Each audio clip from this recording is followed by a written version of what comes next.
Hello guys, Tamim স্যানিটারির পক্ষ থেকে আপনাদেরকে সুস্বাগত। ভাই আসসালামু আলাইকুম। ওয়ালাইকুম সালাম। কি করতেছেন ভাই? স্যানিটারি ফিনিশিং কাজ করতেছি ভাই। এটা কি লাগাইতেছেন? এটা বালতির কল স্পাউট। এই আপনার সরঞ্জাম দিয়ে কেরম লাগে? সেই তো ভাই, রেঞ্জের ভিতরে এটা কি লাগাইছেন? এটা জোর দিছি ভাই। কেন জোর দিয়েছেন কেন? ডাইরেক্ট রেঞ্জ দিয়ে আর টাইট দেওয়া যায় না? না, আমি স্পাউটে দাগ করে দেব, ডাইরেক্ট রেঞ্জ দিয়ে টাইট দিয়ে দেব। এই জন্য জোর দেওয়া লাগে না? হ্যাঁ, জোর দিয়ে ওকে, কাজ করলে এটা দাগ করে না। ঠিক আছে, লাগান।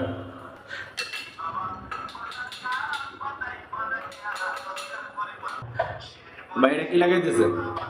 এটা কনসোলের প্লেট লাগাইতেছি। এটা লাগানি তার সহজে লাগিয়ে যায় এটা? কিন্তু এগুলা সব খুব সহজ কাজ, বুঝতে পারলে খুব সহজ করে করা যায়।